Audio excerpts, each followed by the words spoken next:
Здрасти. Здрасти. Ще се представиш ли? Съм Желю, таксешън крю, тренирам брейк от 3-4 месеца Супер. и Колко си години? на 13. Добре. Как се започна да танцуваш? Какво са танците за тебе? Ами танците са усещане, което много малко други неща могат да ти дадат.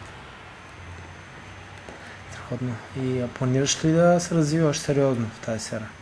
Ами да, със сигурност, но Добре. Какви са най-важните качества според теб за един танцор? ами да има усет, да усеща ритъма Добре. и да го желая. Супер. Имаш ли някакво послание към нашите бъдещи зрители на танцовата ни мрежа?